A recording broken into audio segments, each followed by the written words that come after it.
Good afternoon. Good to be back at work today, up on the grass fields. I thought the energy was good. I thought the execution was very good, and I certainly can see the intensity level starting to ramp up a little bit as we get closer and closer to opening night. Questions? How would you characterize Fresno's passing game? Personality is to have kind of identity, I guess. I think explosive. They're a team that wants to push the ball down the field, and they've got the right quarterback to do it. He's got a great arm, and he's a very accurate passer. And in terms of their receivers, I guess they're not big, but fast. Is that their? They got excellent speed, excellent ball skills. I mean, they're big enough. Yeah, I know. Our guys over time maybe have been a little bit taller, but I don't know that that's a necessity to have a dangerous passing game. I think they've got guys that can go up and get the ball. They're athletic, and they put stress on you. They are determined philosophically to push the ball down the field, so they're going to take a certain number of swings at it every game. Federico, the starting kicker, what did you see from him? Is it just a stronger leg? Was he more accurate all around? Why him over Borghese? I think it's a very, very close competition. In the end, I have to make a decision and go with one or the other. I just felt like Kyle was a little bit ahead, and it certainly wasn't a knockout win, because I have a lot of confidence in Nick Borghese, but when we had to make the decision, I felt Kyle was the deserving starter, and somebody I also have a lot of confidence in. In terms of the quarterback spot, what went into Thomas getting them out of the goal? I think just the body of work over time from spring till now, but I think that position, all those guys are going to play, all top four of those corners, when you get into sub packages and in-game rotations. So I don't think any one corner will play the whole game. I think you'll certainly see the top three and probably the top 4 or 5 when you get into the sub packages. And how about Andre beating out Chris Muller? Yeah, I don't know if I see it as Andre beating out Chris Muller. I see it more as trying to get what I feel are the best 5 on the field, and so that really includes everybody who's not in the top 5. So I felt Andre was deserving of that, and he worked very hard to do it. So I think he'll take advantage of the opportunity. And Chris is going to have an excellent career here, and is going to play a lot of football for us this year. Sorry. What do you think it says that the starting lineup, both sides of the line that you went into the summer with, you only made one change? How do you interpret that? How do you read it? What does it say to you? I don't know that it really says anything to me. I wasn't trying to do that. I didn't. I wasn't suggesting that. I mean, yeah. Everybody performed up to your expectations? They did.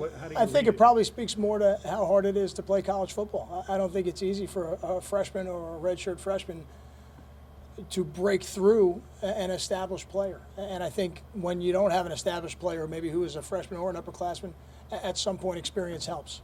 But that's this year, and that's this scenario. I don't know that it would be the same next year or any year going forward. Kyle, talking about 4 or 5 corners maybe playing, what have Barnwell and Anthony Chaffee shown you the last week and a half or so? They've continued to get better. They continue to progress in their knowledge of our defense, and they compete.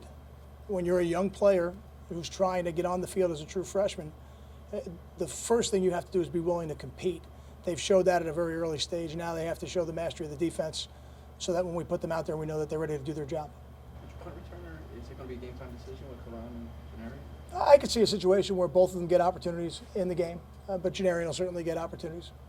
Kyle, you mentioned last week about having a rotation in the offensive line and saying now that you still expect Chris to play football, live football for you this year. Is this to say you're going to be splitting time between him and Andre? That'll be a game time decision. I don't know if splitting would be the right word, but I feel confident in saying that over the course of the season, Chris Muller is going to play a lot of football for us. Be creative. I'm going to ask you an end-around question. Would you be concerned about anybody who didn't practice today playing on Thursday? Depends on how much they've played in the past. I think players who are inexperienced and don't practice usually struggle in a game environment, whereas other players maybe who have a lot of game experience that they can rely on, they're a little bit more able to do that. Kyle, the other guy who was a co-starter at the start of camp was Ike Holmes and Kenneth Kirksey, and Ike Holmes is now listed as the starter. Is that just I'm sure both guys are going to play a lot, but just Ike Holmes' experience and I guess the fact that he looks healthy? I could have listed them as co-starters. I don't know that I see as much of a difference again at that position, only because it's a rotation position. But Ike will start the game, and Kenny will play a lot of football, and by the end of the game they may end up playing the same. But Ike can also swing over to that 3 technique spot if we need him to, and then they may end up playing in the game at the same time. You see the matchup between the team and their nose tackle is very highly touted. I think it's a critical matchup. And I'm pleased that we have a fourth-year player in our program who's been in the big game environments, you know, to go out there in the first game and play center for us against an excellent all-conference nose guard that they have. So I'm sure that both coaching staffs and both players are looking forward to it. Got time for two more? Good. Thanks, guys. Good for James.